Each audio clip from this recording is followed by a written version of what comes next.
So, Mona, gentlemen, a very, very warm welcome. And it's a great feeling to be among friends.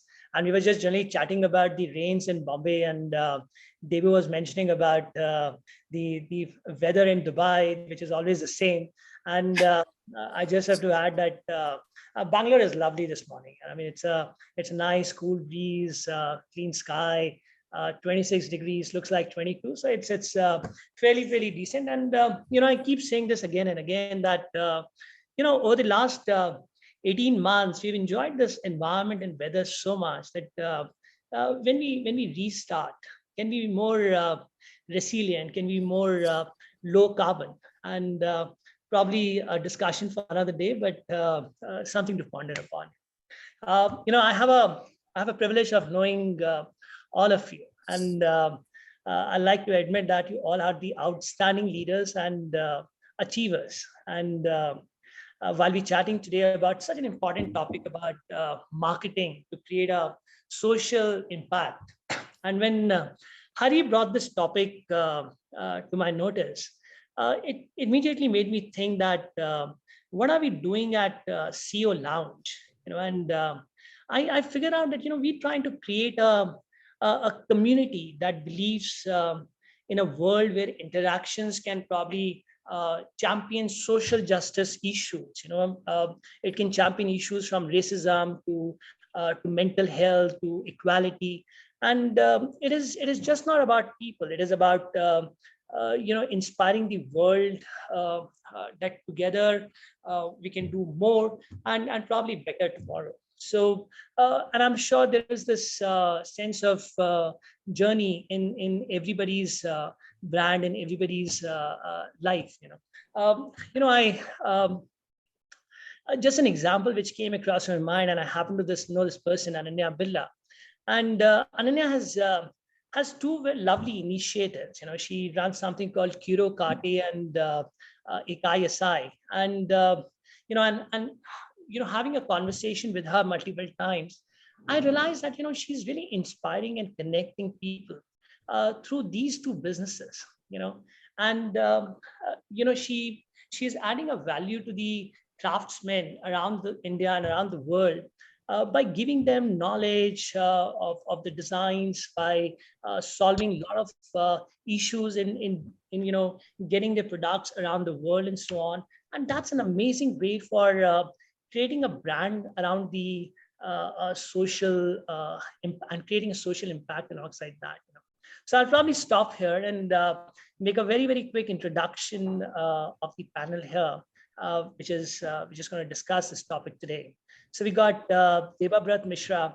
Debu is a seasoned consulting leader, and he has helped businesses and startups to founders to create a lasting legacy. And he's also part of the Harvard's global facilitator pool for corporate learning and leadership development. And until recently, he was the senior partner at Deloitte. And prior to that, he was with Korn Ferry, Hewitt, PwC, Arthur Anderson. And Debu is also moderating the conversation today. And my past interaction with Debu, I can only say that there will be immense learning that will come out of this conversation today. Then we got Mona Lisa Sahu. Mona, she leads the overall brand marketing and communication for Sterlite Power. She's an experienced marketing leader, and prior to this, she was with Vodafone and Qualcomm. And I had a privilege of working with Mona very closely, doing a project with Vodafone. And I must say that she's one of those marketing leaders who's okay to experiment anything which has not been experimented before. So it would be great to hear Mona's views today on this subject. Then we got Vikram Sakuja. He's a group CEO for medicine. And I recently read somewhere that, Vikram had a misplaced superiority complex that the advertisers are more evolved than agencies. And so he decided to move from being a client to an agency person.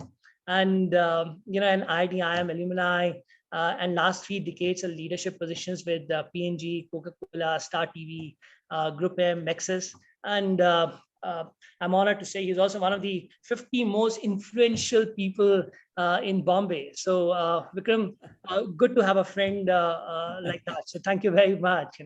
Then we got Pradeep Dwivedi.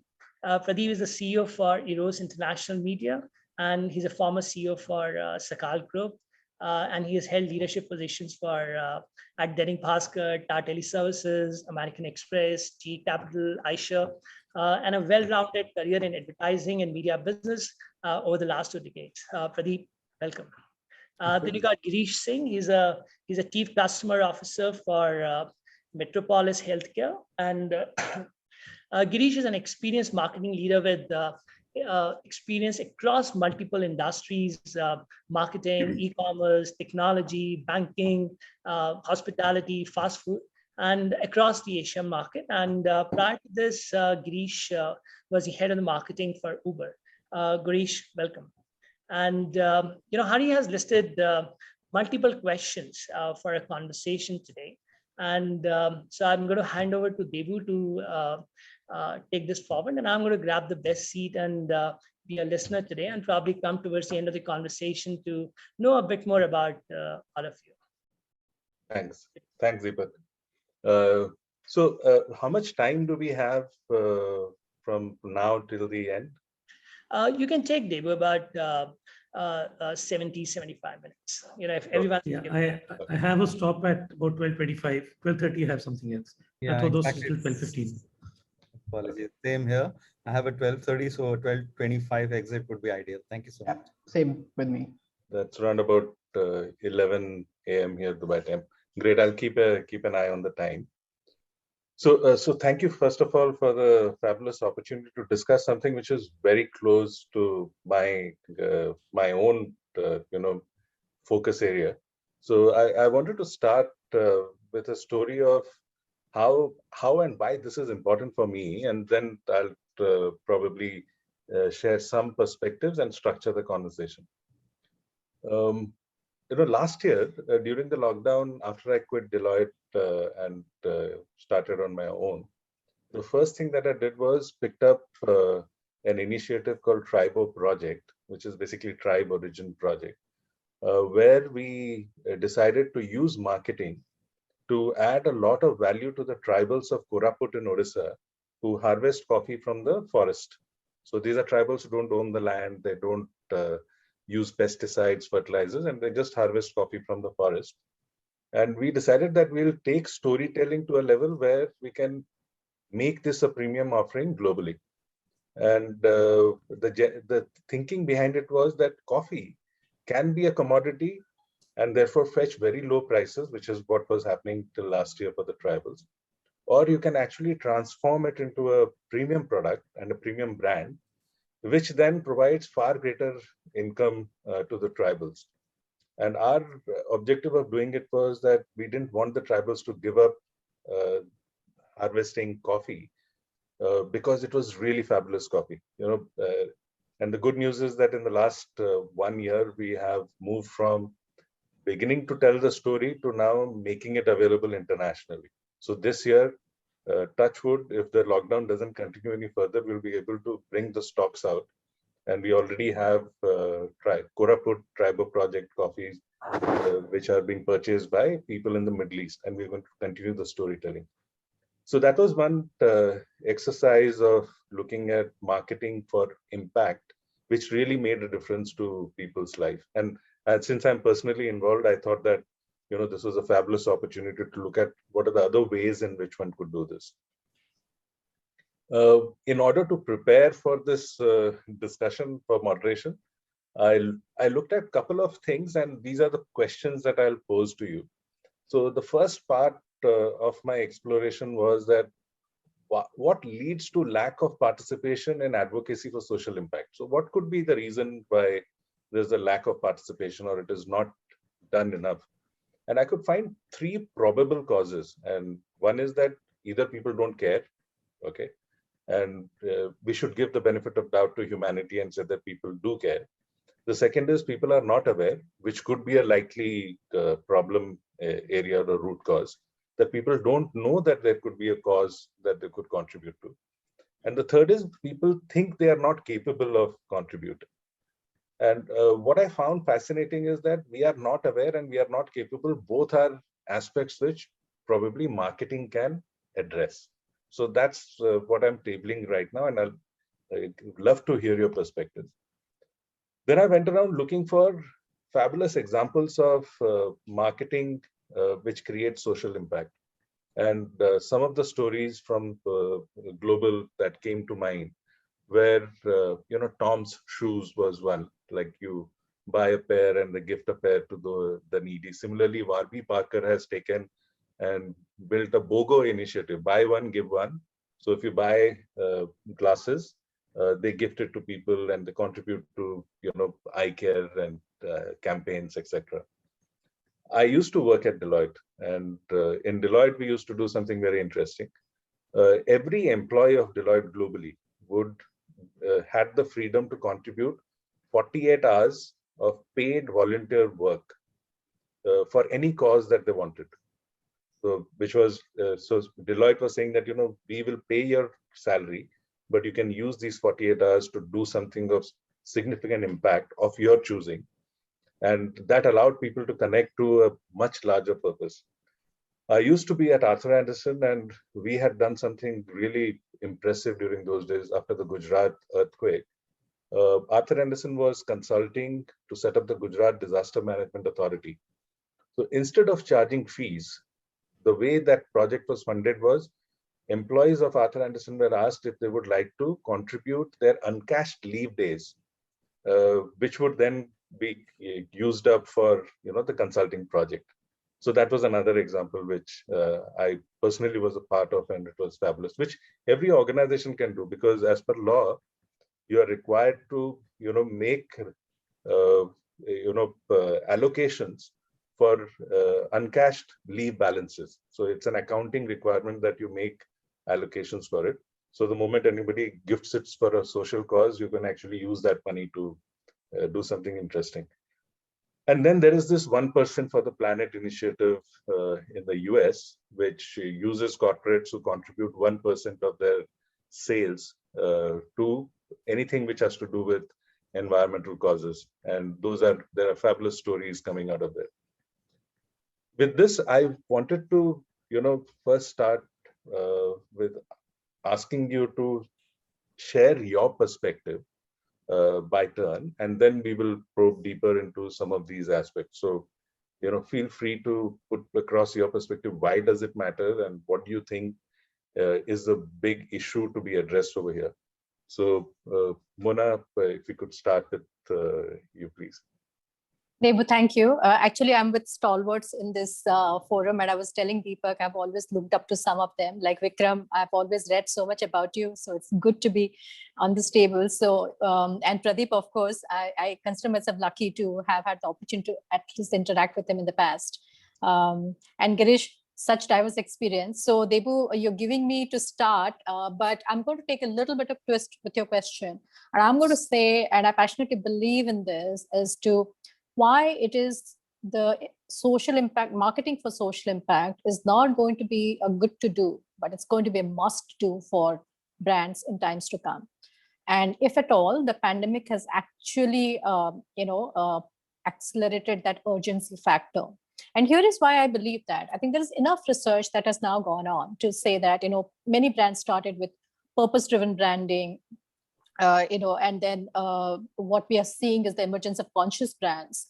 But what is happening today is that there's a perfect storm that's brewing. And what I mean by that is that more and more of consumers are demanding that companies and brands do social good besides just bringing the product and service that they're bringing today. And I read some research. It says some 57% of consumers are doing that, are demanding that. And I believe the younger generation actually has a much more lead on this and forcing some of us to actually follow. So we're looking at our sons and daughters, and we are actually following that trend probably. Then let's switch to government, which had already been, demanding that companies be responsible, and that has been happening. But I would say that that has been a little bit of a tokenism of doing good through CSR and X and Y and responsible way of behaving. But government has done its part maybe from the beginning. Then there is the rise of investors. There is impact investing. And in today's world, you're from Deloitte, you'd also know this. There's this emergence of ESG funds, right? Funds are demanding that companies are going to be more ESG centric, which is environmental, social, governance centric. And there are funds which are saying we are only going to fund those companies or those projects which are more ESG centric. There's a funding pressure. So if corporates actually behave and corporates and brands are more profit oriented, then this is another pressure point that's coming.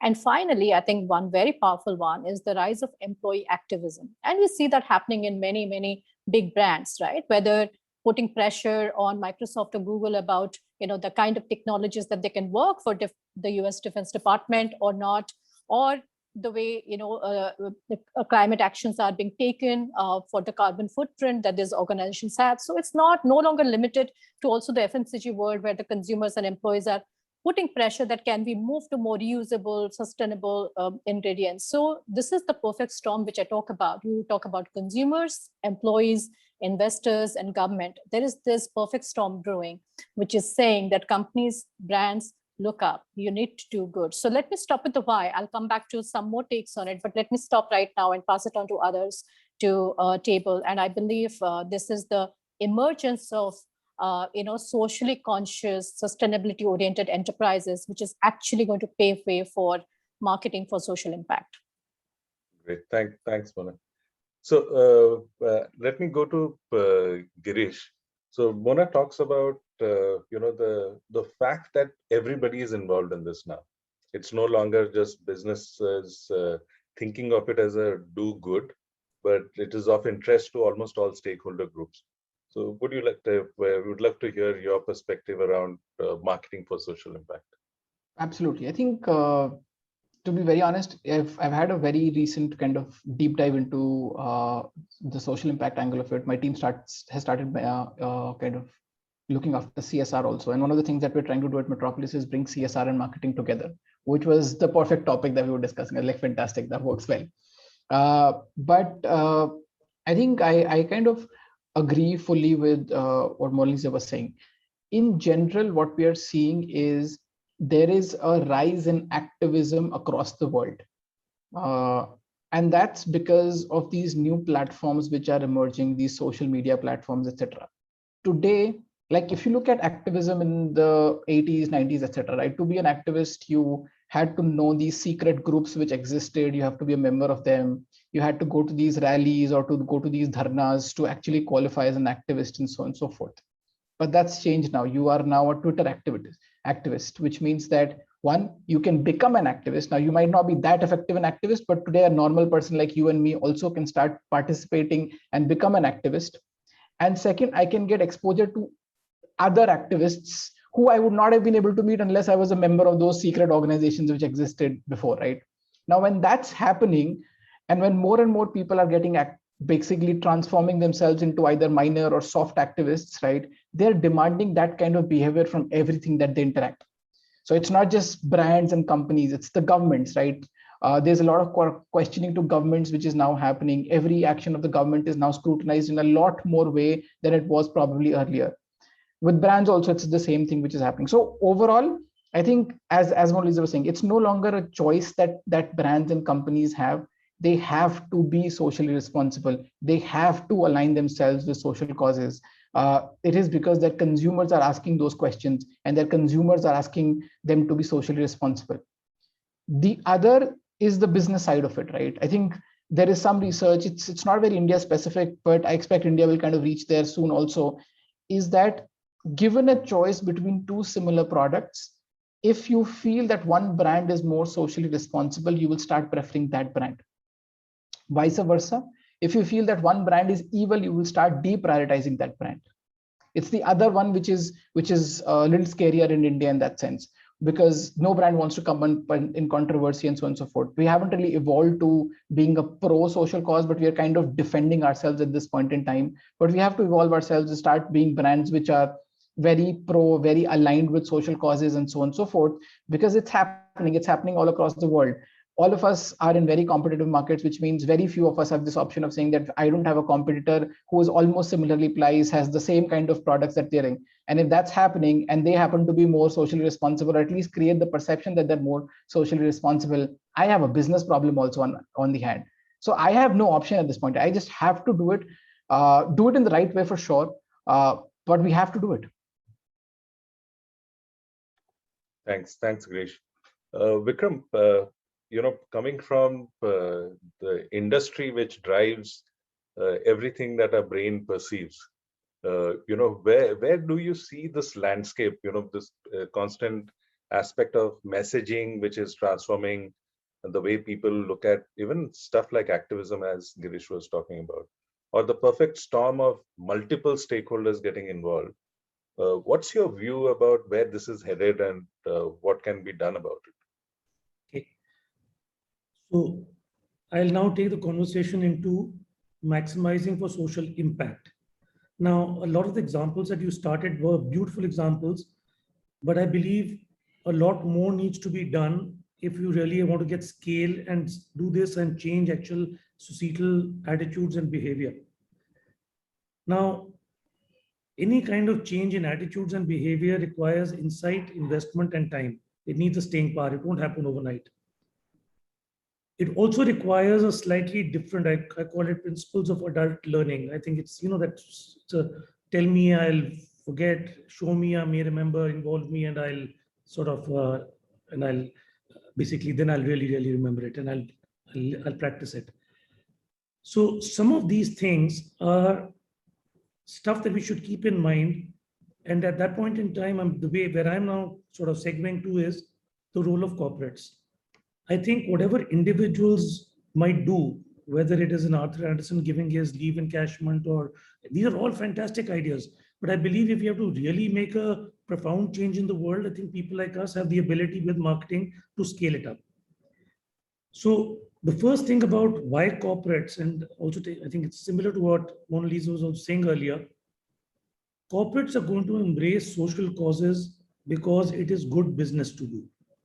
They will not do it because it's nice to do. They won't do 2% of profit for CSR just as a lip service. They will actually do something which is good for business. Now, if you look at them, in fact, when I look around me,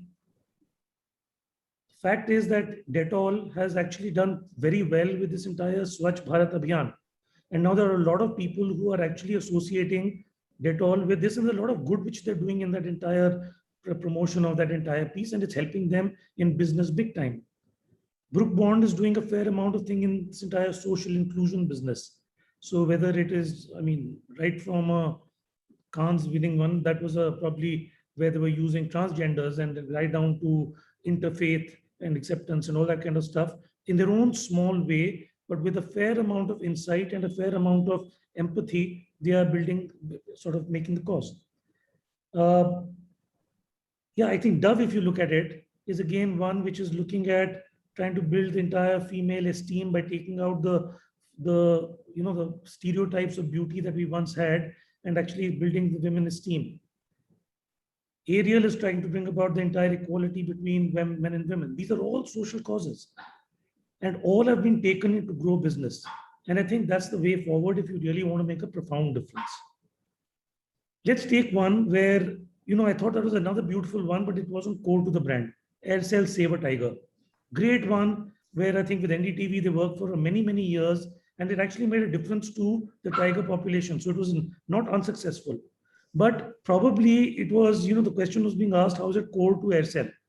And whatever, Aircel may have had other problems, but beyond a point, the staying power on that one was gone. But all the other ones that I've talked about, they've got a long staying power to this. So the first point I really want to make is that people want to be, businesses will do it. Okay, now let me take another one, because I've worked with Coke for 5 years. Now you'll say, what does Coke have to do with social causes? I think Coke, at least in the Western world, has built family, the entire importance. Like for us, Diwali and family go together. Christmas and family is something which goes together in the Christian world. And Santa Claus is really a creation of Coca-Cola. Now, something like as So it's not, Santa Claus doesn't go back 500 years. It's a reasonably recent phenomenon. Now, these kind of things, think about it. If every entire home, people are coming back and around celebrating, that's a social cause for in a society which is very fractured, and people, there is a lot of nuclear families and family as a value is going. I think that's a great social cause to take up. If you take Coca-Cola again, sorry about that, but one of the pillars of it is authenticity. Authenticity to me, in my mind, is also a great social cause, because with all this kind of fake stuff which is going, something real is actually worth its weight in gold. So their entire ability to associate with a number of sponsorships, all good business, but also promoting a very good thing and building a differentiation. These, to my mind, are the profound and high impact ways in which brands can actually come in. Now, I have some thoughts on how they should do it, but maybe you want to go to PD and then we can come back to that. Yeah, sure. That's actually the focus area of almost trying to garner the insights from all of you as to what could be a playbook of doing this. So we'll come back to that subsequently. Pradeep, you are responsible for a brand which is at the core of storytelling. And when you look at the media and entertainment industry, the connect to the psyche or the popular opinion is very, very strong, and especially for a country like India, which is deeply entrenched in entertainment. What are your views, specifically from your industry perspective, but on the larger topic of use of marketing for social impact? What are your views, and where do you think we could possibly land up with some of these approaches? Certainly. Thank you so much. And I think all the thoughts that have been expressed have been spot on. And I kind of will perhaps amplify on some of them and just give a perspective from where I see it. Let's talk about the industry or business first, right? At its core, an enterprise or a company remains a commercial venture. There is a stakeholder who's putting in certain money, creating certain products and services in return for a certain result. As long as that cycle keeps running, they will do whatever it takes to be sustainable in the long run. Now, in the past, they had a clear path to growth simply because there was a land grab scenario, there was an unmet demand, and the supply itself ensured sustained growth for companies. But I think increasingly we are now coming at that crossroads where next wave of growth for any enterprise, whether it's in a B2B segment or it is in a B2C segment, whether it is creating hard physical products or services, the next wave of growth is not coming through solely on the merits of the product itself. So the company is actually having to rethink beyond the shareholder interest to actually look at the supplier base, the customers, the employees, and the communities in which they exist. And I think that is putting a lot of demand side pressure on the enterprises. Left to themselves, and it is my belief that enterprises would very happily go about making money, doing bare minimum tokenism, as is it called, contributing 2% to CSR, and happily doing it unless it moves the needle on their business results. So whatever social impact marketing has to do or has to desire has to be led by demand being articulated and the assessment of the trends that are changing the marketplace. Media and entertainment is no different. Bottom line is that we are storytellers. For us, the advertising may be a subset of what we do, but at the core of it, the content that we put out, do we create content that shapes societal opinion, or do we put out content that is reflective of societal opinion? It's an iterative cycle, right? The kind of, let's just take examples of crime, action, voyeurism that you see today in a lot of streaming platforms is driving a certain audience engagement that may be good commercially, but then you would say, oh, does it meet our moral standards? The question really is, are the moral standards, and hence, as a logical extension, the consumer expectations in any industry changing so rapidly that companies are just struggling to keep up with it? When it comes to social impact, that is the big challenge. There are certain industries and certain companies that inherently are in areas where they will get questioned on that, which is why they are trying to go the ESG route. I mean, if you're in energy generation or distribution industry, if you're in transportation industry, or in chemicals industry, you would invariably be challenged to prove that while you are taking from the earth, you are giving something back to it. While you're taking something from the society by polluting it, you are giving something back to it. But The same is not true for a lot of consumer goods companies, and they can take an elevated stance and thereby have a more efficient say in social impact marketing and may be perceived as better social impact marketers. From media and entertainment perspective, what I believe is that what we really need to do is have a very good understanding of the pulse of the audience, make sure that we are telling stories that are true and authentic so that the audience relates to it when they watch it. There is, of course, a place for certain amount of fantasy, certain amount of imagining a world outside your day-to-day humdrum existence and, uplifting and moving yourself away. But that does not create for a sustainable business. I mean, a Game of Thrones may take you to the fantasy world, but ultimately a Delhi Crime gets a large part of Indian or a Family Man continues a large part of the Indian audience hooked to various streaming platforms, and none of those are my products, so I'm not trying to plug anything here. So that becomes extremely important, which essentially means that if a company has to make a social impact, there has to be an earnestness of intent. It has to be sustainable and measurable in a way that they can see the impact actually showing up in lives getting impacted. So for example, if we take the Brook Bonds six-pack gang or the transgender initiative that they did, Levers, to the best of my knowledge, has actually continued to invest in facilities for the transgender population, not just in Mumbai, where I know specifically they're doing something, but in other parts of the country as well. So it is not just a tokenism. And once we move beyond the tokenism to actually create effort that society recognizes as genuine. And look, it's like, David Ogilvy said, the customer is not a moron. I mean, she's your wife or your husband. I mean, depending on which gender you are in. As audiences or as consumers, we know exactly what the companies are coming up to. And as I think Girish pointed out in these days of activism, it is not just about contributing to the activism. It is also the multiple sources of information that are coming your way, allowing you as a consumer to make an informed decision. We think that we are sitting in urban centers and we are exposed to Twitter and Facebook, so we are more informed, perhaps a little bit more. But you go to tier 2, tier 3, and you will see the amazing level of insights that even rural audiences today have about trends that are shaping the world. And they are not to be conned, they are not to be hoodwinked. And any brand that tries to do that will actually fall flat on its face or will not survive for long. So I'll take a quick pause here, but I sincerely believe that this is an area where companies are very rapidly waking up to. They are trying to take efforts and initiatives, but not all of them are very sure of how to go about it. And I think it is important that some good success examples or case studies of what has worked and what can work in a particular industry or a company's context or a market context, is amplified further through forums such as these or papers such as these or conversations between marketers and business executives. The last thing that I would say before I kind of take a pause here is that ultimately, and this was something that my human resources professor taught me in my first year of business school, the organization climate is always set by the top man. So the chairman, the CEO of the company, the person who's at the helm of affairs has to earnestly believe in it, which basically means that you need to be able to swing the mindset of people who matter, who have enough money and enough influence to be removed and living in a rarefied atmosphere, removed from the humdrum challenges of everyday life. When they feel the stress of what the consumers are feeling or what the masses are feeling, that is when real change will get triggered. I'll take a pause here now. Thanks. Thanks for that, Pradeep.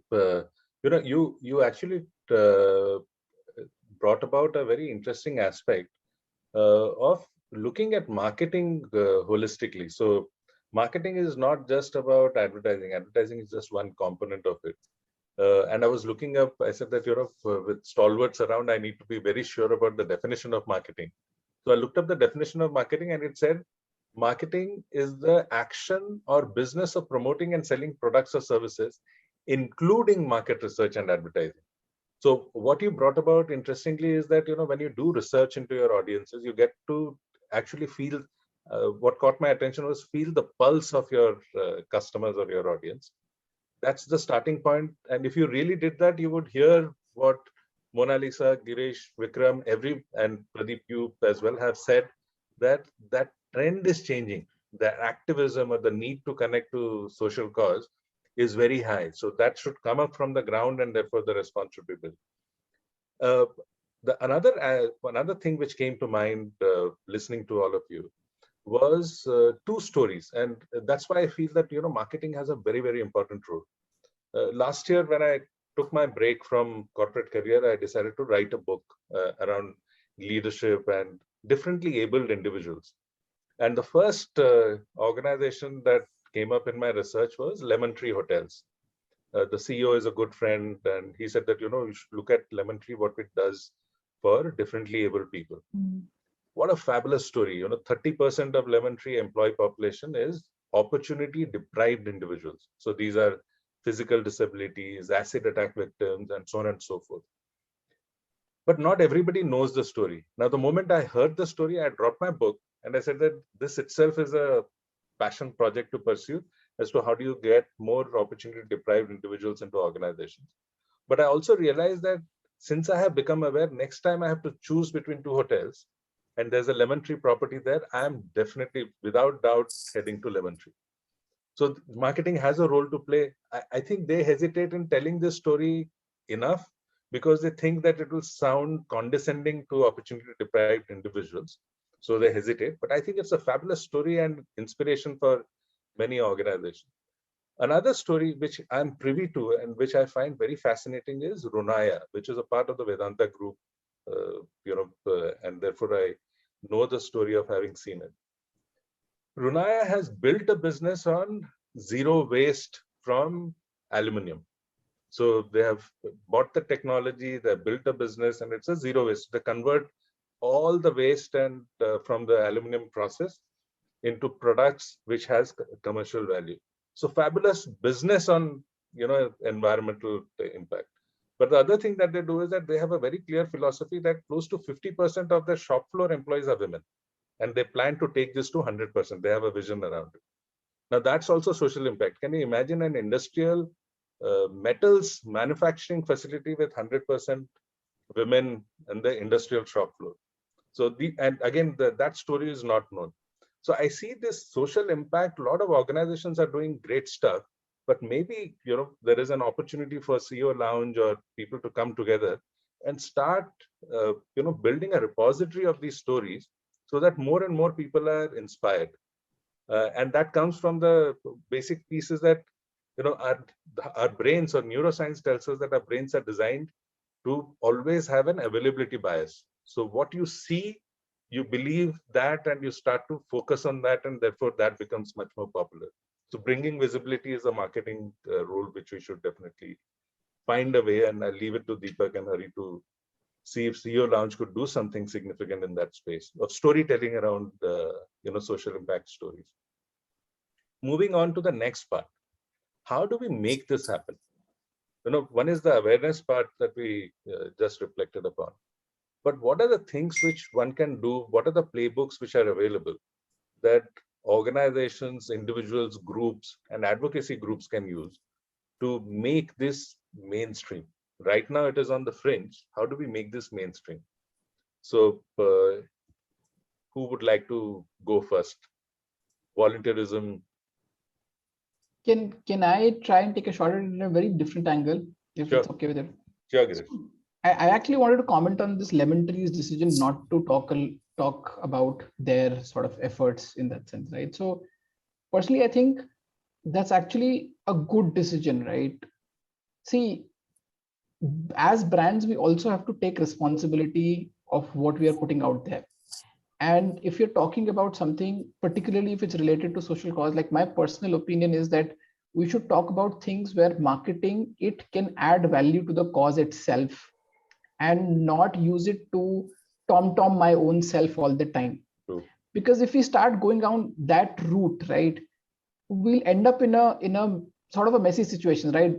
1,000 crore company will donate 10 lakh rupees to a cause and start tom-tomming about it. How do you stop that then, right? There's no buffer, there is no checks on marketers in these days, and you'll reach there in that situation.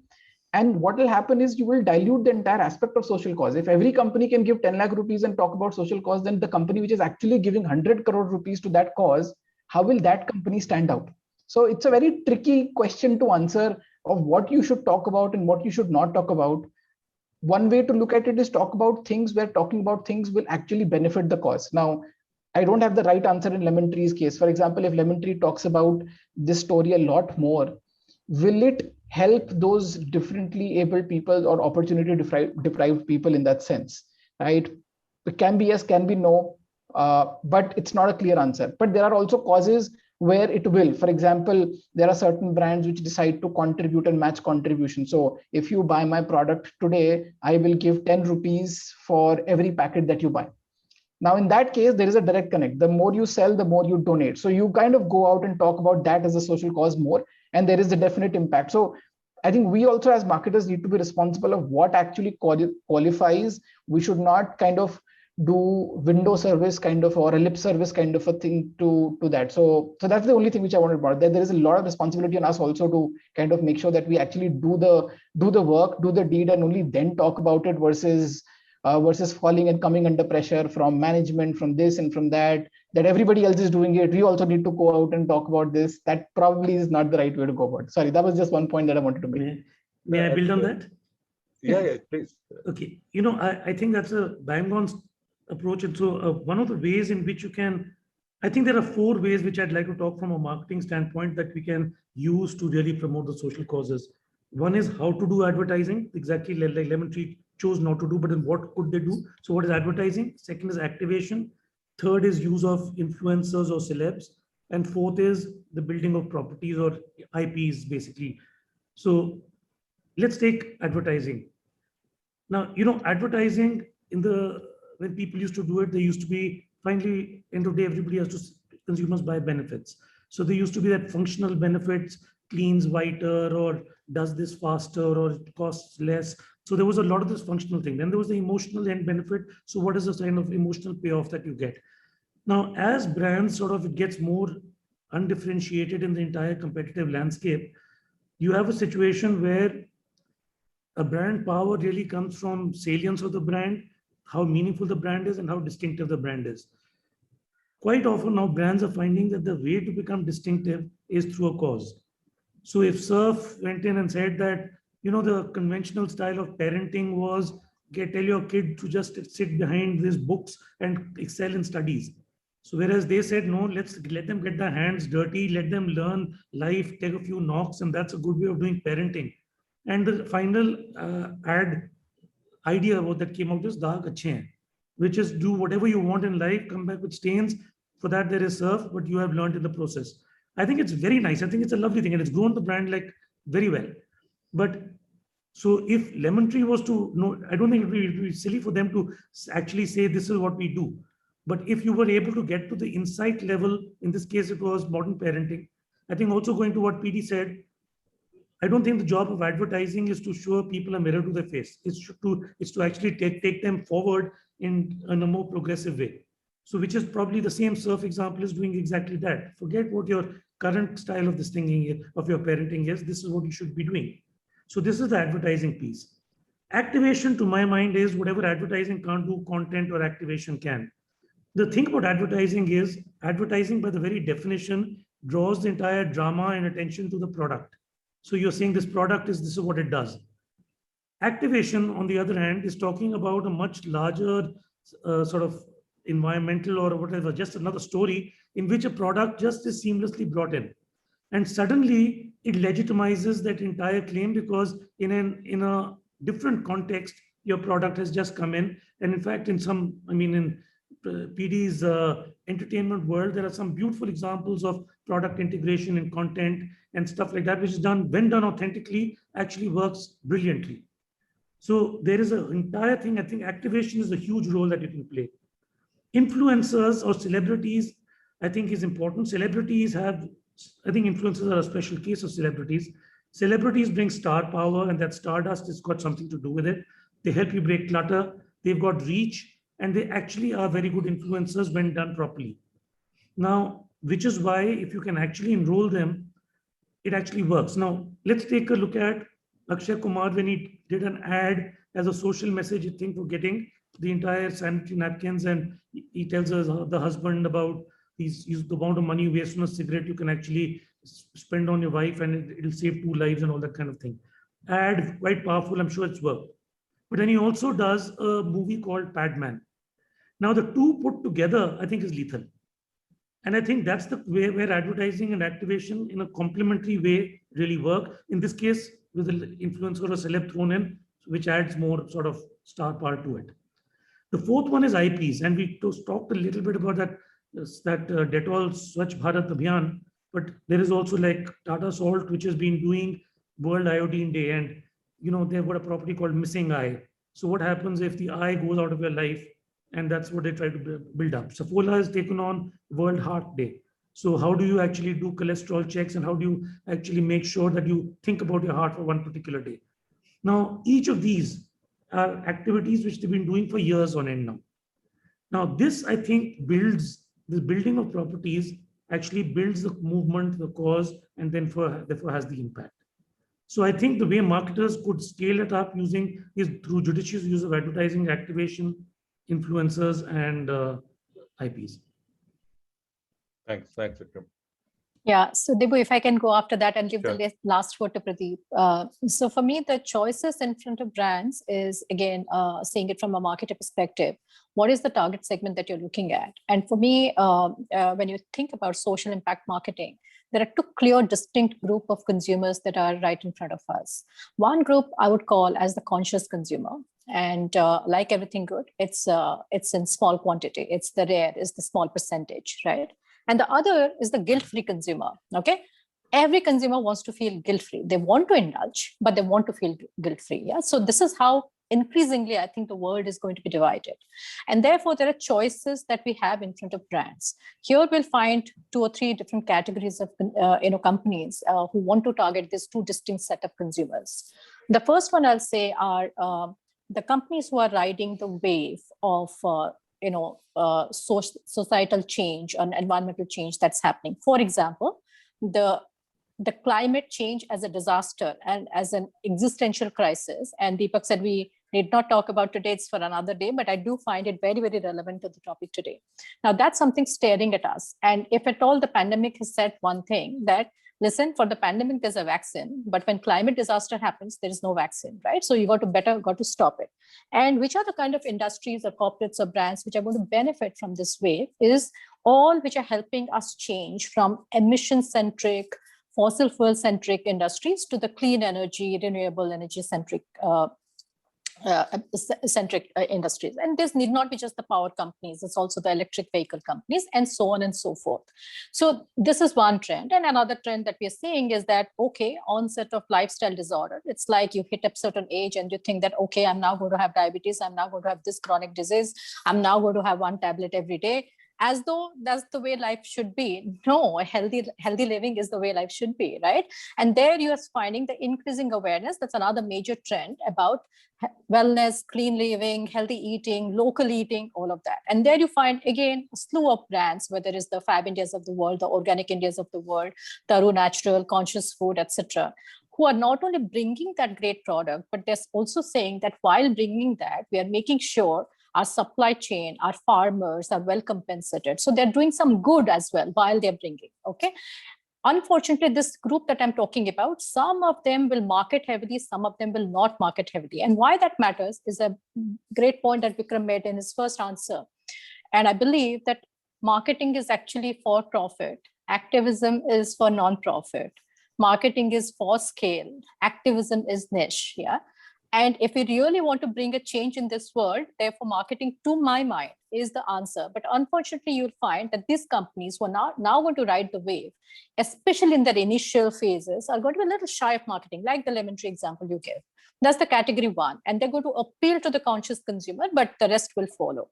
But there's a category 2, and which is where we'll find the majority of the corporates and the brands that, hey, our brand purpose doesn't align with this so-called social impact marketing. And that's a big dilemma that's facing many of the brand managers. And you adopt a cause. Yeah, you adopt a cause and so whether when you're flying with Jet Airways, you're giving some donation to save the children, or multiple examples right now when Vikram gave. Or you try to say that why the rationale for using your product is also a good idea, like the Surf very smartly done advertising to say daag achhe hain, right? So this is where we will find the majority. And as Vikram said, and this is my take on it, authenticity is going to be key. So don't force fit that this is a social good for my product, for my brand. Don't force fit it and don't overdo it. But yeah, you will be probably forced to adopt a cause, even though that may not benefit your brand in the long run. Like we saw the example of Aircel Save the Tiger, but it will stay in the mind of your consumers for a long time. There will be an admiration for your brand. There'll be some preference for your brand during those times. So this is where the majority will be there. And the solution, I would say that the authenticity factor that they have to do out over here while marketing is that they have to be responsible. They can't do socially good, but they have to be responsible business. And what I mean by that is that, okay, fine, I'm a denim company. I'm going to keep bringing denims to this world, but I know that production of denim actually is very, very, hard on water resources. But I have now developed a technology in which I am less harmful on the environment than others. Or what IKEA just did, saying that I will convert all my supply chain in these 3 countries to switch completely to renewable energy. So do something little bit which is responsible business. And then therefore, when you bring that product to your end consumer, the consumer is going to say that, okay, this is a responsible company. I don't feel as guilty as I would feel for using this company and product. So this is where majority will actually lie. And there's a third category, I think, where magic happens. And this is really the marketeers and advertising leaders domain, where brands make this magical connection from a brand purpose, which may not be directly linked to a social good, but it sort of adds a magical element. And let me illustrate that with an example. And I keep going back to this example of Tata Tea Jagore ever and ever again, because they started at a time when I don't think we all were so much of awakened citizens. And they took that proposition of tea to wake you up every morning to awakening the citizen in you in a beautiful manner. And I think that mass scale advertising, before even government said that, listen, as citizens, you better participate in how the country is run, it was a brand which came up. Now, you can ask the question, okay, did that increase Tata Tea's sales and profit and market share and etc.? Those questions could not be answered. But if today, someone, any person would give credit to that brand, that's saying that they did something really, really good, which has changed the way citizens think they can participate in the governance of a country. So this is the third element where I think magical connection is going to be done. And I think Vikram gave the example of share the load. I find that to be, again, another one where a brand is trying to make a very, very magical connection. So these are 3 choices that we have. Unfortunately, what is going to happen is that more and more, and that's going to be the reality of business, is that more and more brands are going to actually just appeal to the guilt-free quotient of consumers. And that's how the marketing will evolve, saying that, okay, what story can I say, saying that even if you're using my product, I have brought it in a less harmful way, better way for the planet or for people. So yeah, let me stop there. That's my thoughts on this. Yep. Thanks, Monalisa. Pradeep, your views. No, I think I must say I was totally floored by what Mona Lisa just said, and everybody actually, but specifically what she said. And I think she sort of hit the nail on the head on today's discussion. If you are able to be authentic, I think the rest of the thing follows on their own. As a brand, as a company, or as an enterprise, we have multiple choices. I think if we can be authentic in our intent to be socially impactful and make our efforts relevant, then we have a sustainable path forward. If we try to be outside what the core DNA or what the core salience of the brand is and try and recreate ourselves in an avatar just because we assume that certain attributes of that initiative will apply back to us, there is a bit of a leap of faith, and it may not always work. Example being the whole Aircel Save the Tiger one. It did work, and that's a great thing, and it's a great thing for all tiger lovers and all nature lovers in the country. But did it really help the brand other than creating some recall? Perhaps not. Did the guy who was buying the prepaid or the postpaid offering from Aircel bought that because tigers were being saved? Perhaps not. When I look at the wonderful panel that we have here, and I think of organizations that they are working for or have worked for, I can relate examples that have personally touched me. And I just quickly run through as we were speaking. I was just trying to remember and write down. So Mona, before she was in Sterlite and Vodafone, she actually led the 2G, 3G, 4G revolution in this country by marketing for Qualcomm. And now Qualcomm is a commonly household brand name, but those were the days when nobody knew what Qualcomm was about. It was just a chipset supplier, which was going into Chinese and European manufacturers that was making mobile phones. But what they did was how to relate the audiences with Qualcomm. So there was an app and an ecosystem developed called Fisher Friend, where fishermen between Tamil Nadu and Sri Lanka typically used to sway over beyond the 60 nautical miles limit into the Sri Lankan territory and were getting arrested. Then they did not know where the best concentration of fishes were there because the satellite information was not coming back to them. Then there was the issue of marketability. Which markets have higher demand for fish at any given point of time, and what are the fish prices? The same, I don't know all the South Indian fish names, but I'm saying same bombil, for example, which was available at X rupees a kg in one market in coastal Tamil Nadu, could have been at a different price in another market. Qualcomm created with Tata Teleservices, where I was working at the time, an ecosystem for informing all the fishers on impending nature disasters, wave air speeds, whether they were crossing over into Sri Lankan territory and were likely to be arrested, the best prices available. They rescued over 40 fishermen who were about to get into stormy weather that was coming in. Amazing example of a brand really making a societal impact. And in that mind, they may not have impacted the whole world. This example may be new to most of you, but to the fishermen community, not just in Tamil Nadu, but in other parts of the country, they'll remember it forever. They remember it a decade down the line. Uber, and I know that was previous organization for Girish. I was in US for about a couple of months ago. All of April, I was there because we were just having some business work there. To ensure that the Biden's administration's agenda of vaccination is driven all the way through, everywhere in California, Uber was offering free rides to anybody going to or coming back from a vaccination center. And when that pop-up came up to me, I said, look, I mean, this is something that's amazing that, the incentive for a person to not go to a vaccination center versus going, the $30 difference is actually being made by Girish. And, while obviously vaccinations there are $200 a pop, so that's obviously more expensive. But even by subsidizing that much, Uber was making a statement that I care about you as a consumer, and I'm helping towards a national initiative. You have worked with Navneet in Korn Ferry, and I mean, I've known Navneet for literally 30 years. Navneet Singh, and he's an amazing guy. I don't know if you know the kind of personal time he volunteers coaching people for no cost at all, for young executives, for people who are challenged, people who can't speak fluent English, can't attend interviews. He does some amazing thing, just like that lemon tree example. It doesn't go announced, but it does it. Vikram and his colleague Sam, that they run one of the most efficient computer training schools for blind children and blind girls in Bombay, the Tanya Computer Training Center. And they have trained girls in Braille computing. They've trained them in call center skills. They have found gainful employment for them. They don't advertise it, but they're making a societal impact. So in a way, I fundamentally believe in the innate goodness of a human heart and the intent to do right. It is extremely important that we keep repeating these stories, and thereby the power of communication becomes one of the most crucial fuels in this drive, because that communication leads to you to have those feeling of goodness. You get those endorphins that you have done something good, and that gives you a good kick.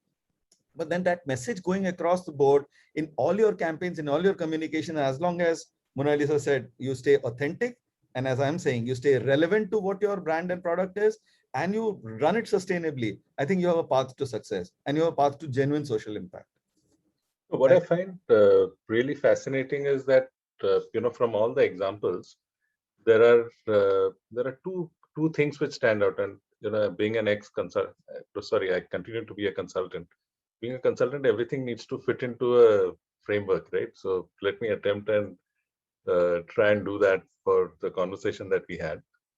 So whether it is the product or service, or whether it is the consumer. So the consumer, there is this famous phrase of what job the consumer wants done, and therefore the relevance of your product or service to help the consumer get that job done. Now, when you look at products and social impact marketing, where the product is directly, as Vikram was talking about, activation, where the product fits into the job to be done. When we start looking at our consumers or customers or society at large, and we start looking at social impact as a job to be done, there are two ways in which organizations or brands can play a role, where their product can directly play a part in the job to be done, right, of social impact. So the examples of giving away those glasses by Warby Parker or Tom shoes, to Daag Achhe Hain, encouraging that, or to Jagore from Tata Tea. So the product plays a role in the job to be done. Then comes the organization which is outside the product. So on the secondary layer of helping your consumers or your customers participate in something, enabling them to participate in something so that the job of social impact can be done. That's also another path to, marketing, which is, let's say that we take the Lemon Tree example. Now, the customer can participate in providing a living to somebody, and that's the social impact job they want done. And therefore, by going and staying at Lemon Tree hotels, the product part of it is probably not even relevant, but that the organization is participating in an initiative, and therefore by aligning with the organization, you also partake of that. That's another way of looking at it. So there are two layered approaches: directly from your product or service, or allowing your customers and consumers to participate because you also participate in that initiative. Like the Qualcomm one was another great example. Coming to the last bit of our discussion. So who would you think are our, are the primary collaborators or supporters for this to happen? So one example that we probably, I had pitched earlier was, can there be a place for raising availability bias or awareness about all these brilliant stories? So is there an easy way in this digital world? Is there an easy way for this storytelling to inspire others to also step in? So that probably is one way of finding a platform to do this. Are there any other ways of bringing in more allies and collaborators so that marketing for social impact can find its place in the sun, which is so significantly deserves? So what are your thoughts on that? Vikram, you're on mute. Okay, I'd mentioned that to basically get a certain social change, you need insight, you need investment, and you need staying power. I think the advocacy groups, they have a ton of insight because they so deeply believe in the cause. They really understand it well. It came up earlier also. I think Mona Lisa mentioned it, and it started with when Girish was talking about it right in the beginning.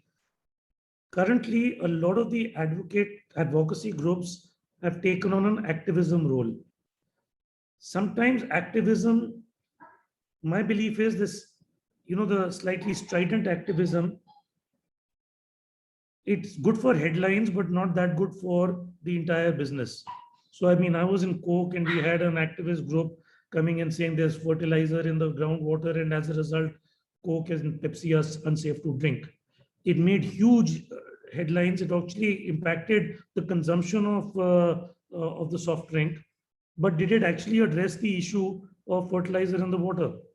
Probably did not. And then I think that is where sometimes the stridency in activism, is the motives are very well placed, but the execution comes out all wrong.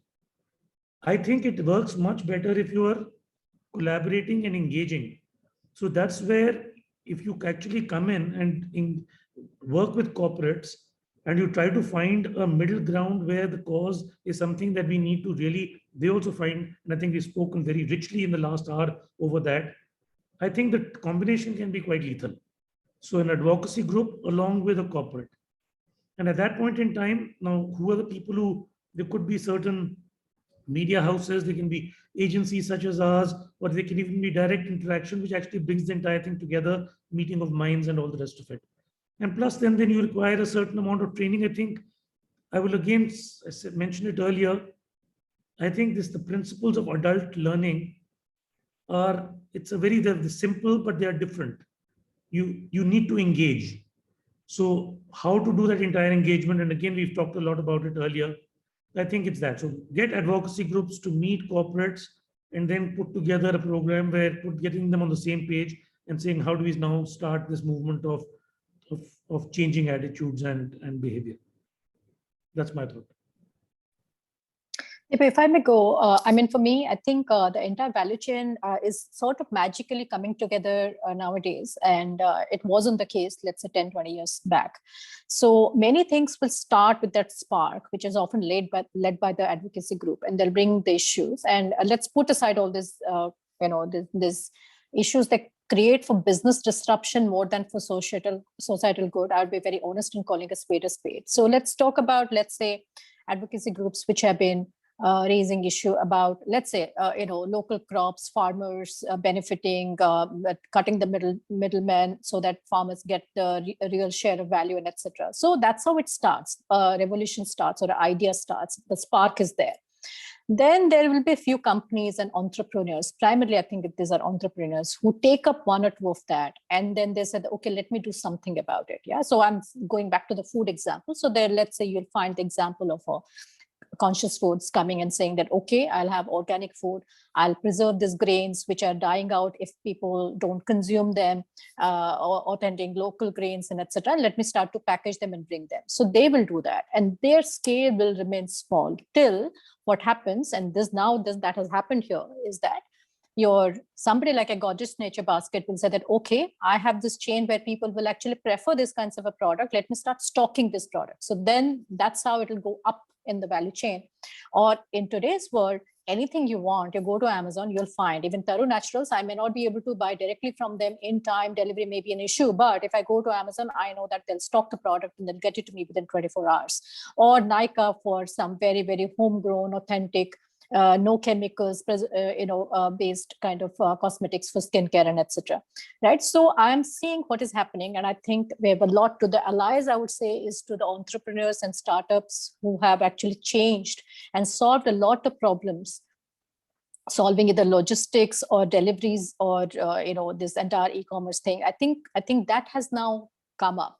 So for me, more than it's like a value chain where one joins hands with the other. It's just that I'm seeing the world is now coming to a stage where magically these connections are happening, and I therefore I'll be hopeful that when companies will bring products for societal good, or bring a cause for societal good, like I gave the thing for a product. Similarly, ideas today with the social media marketing, and I'll leave that to Girish probably to elaborate on. So I think from a spark to going to a mass, the possibility exists today.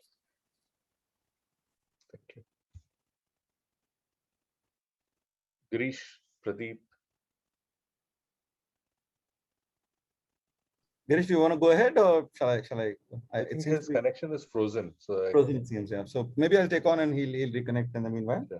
So I completely agree. In fact, the way I look at it is that the path to actually executing this is making sure that it is measurable and it is part of the organization's construct. This is fundamental adage of saying what gets measured gets done.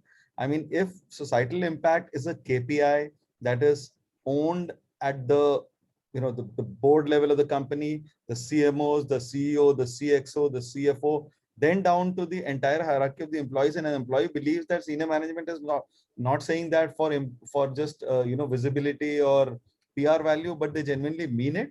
I think the organization's DNA starts transforming and starts adopting those means and measure. This whole logic around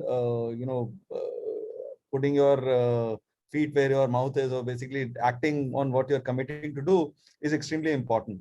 While government schemes, etc., that 2% to CSR, etc., are there, I think brands need to take their own assessment of how to make sure that the impact that they are creating, whether it's the carbon footprint or it is the consumer experience itself, how that can change with the stuff that they're doing. So, for example, for every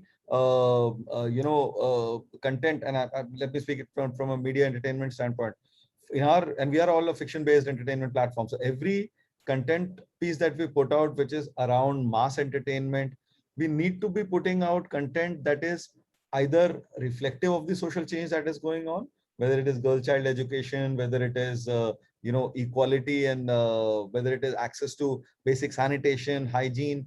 And you see brilliant content that is coming out, which need not necessarily be non-fictional or preachy, but it has to be there. The great example that Vikram gave about Padman really being a logical extension of a government campaign to not smoke, but actually invest at least on sanitary hygiene products for your spouse, is a continuation of that theme. And today, if you see a lot of movies, you see protagonists, not just male protagonists or younger children, but female protagonists that are demanding and earning that respect in terms of what they want to do with their life, their career, their family, their relationships, their body. And that independence is spawning a completely new generation of audiences, which will then be called these quote unquote activism. What you call as activism today is nothing but a desire for change. And when you have sufficient number of people adopting that desire for change, the change transforms itself, and that becomes the new normal. So I'm hoping that all of the brands be responsible and work to become part of the normal, so that they remain in the mainstream. Otherwise they're likely to be relegated to the corner and lose their edge completely, as we've seen happening with many brands. So I'll take a pause here. I'm conscious that we have 5-7 minutes left. Girish, Sorry, I just dropped off for 1 minute, but yeah, maybe no, this got covered. But I think if you talk about allies to this entire initiative or to this entire sort of mission, I think data is something which I feel that we don't have a lot of. All the decisions for most companies, every company is a profit oriented mission at the end of the day.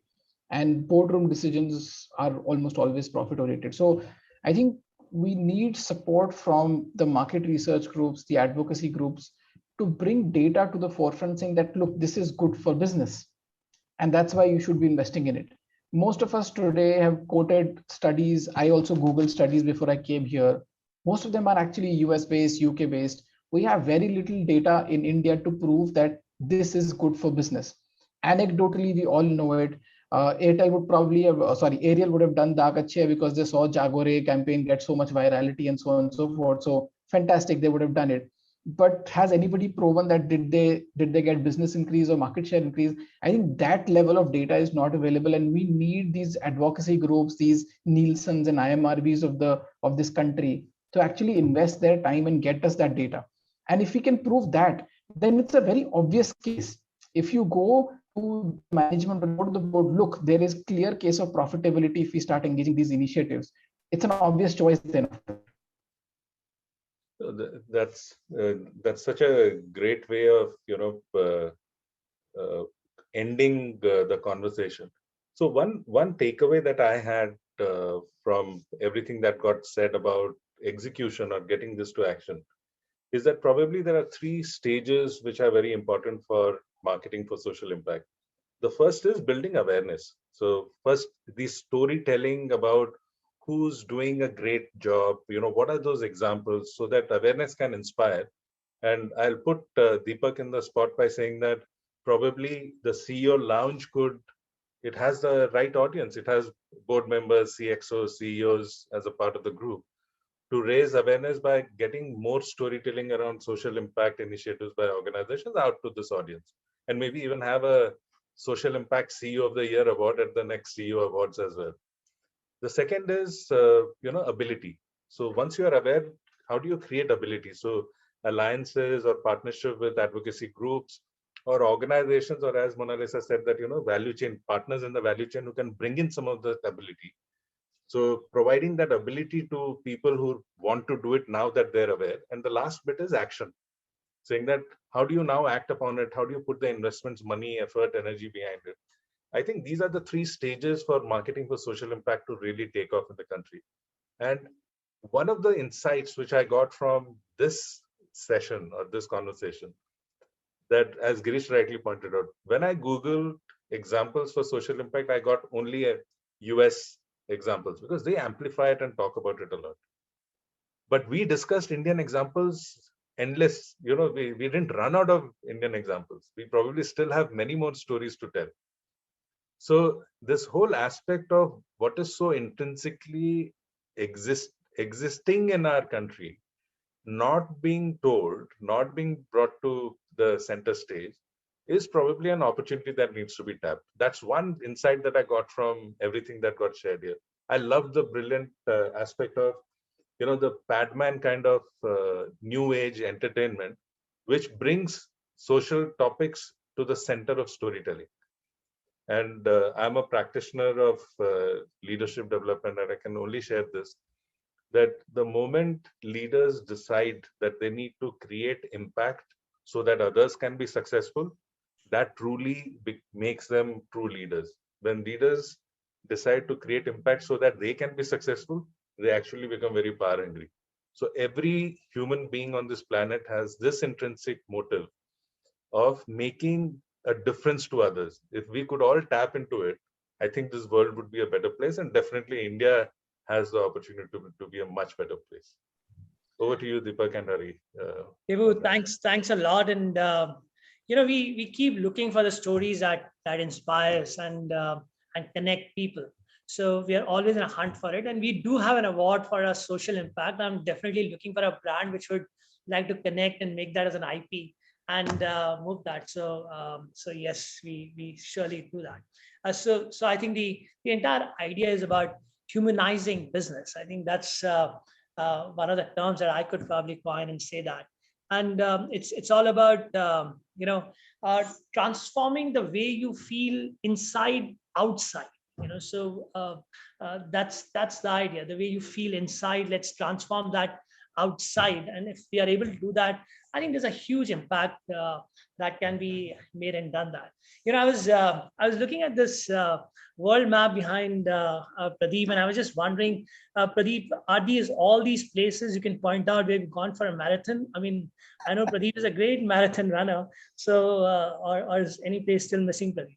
Yeah, actually, in terms of continent, I'd say South America is still open. And since I've covered Africa behind my head, we can count that out.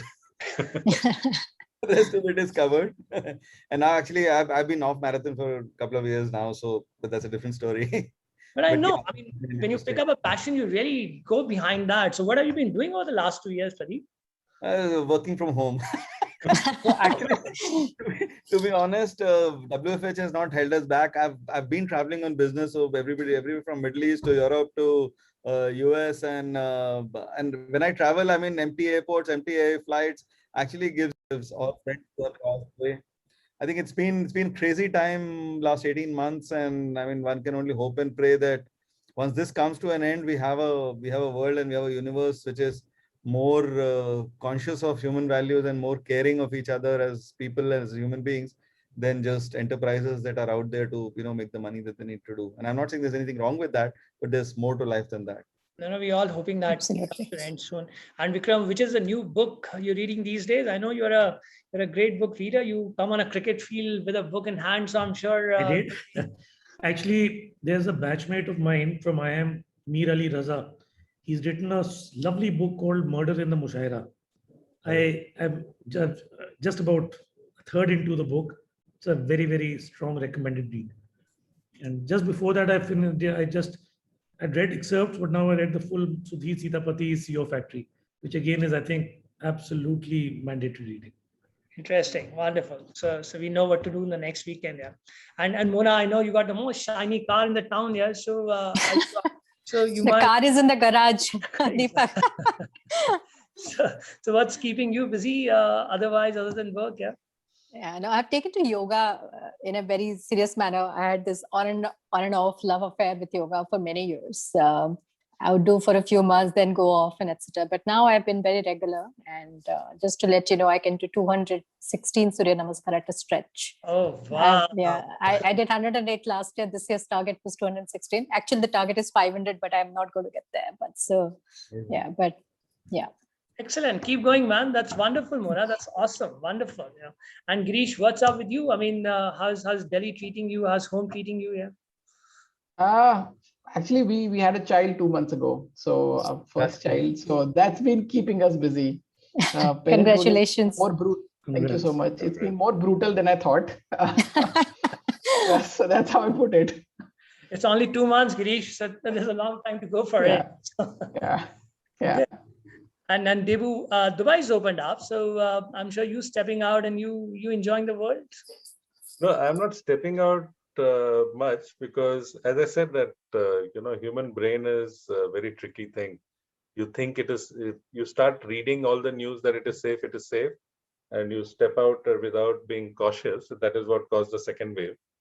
You get a false sense of security. So I avoid going out if it's absolutely not necessary. And but the only thing that I'm doing differently is that just like Pradeep's world map, I have made a conscious choice of sampling coffee from different parts of the world.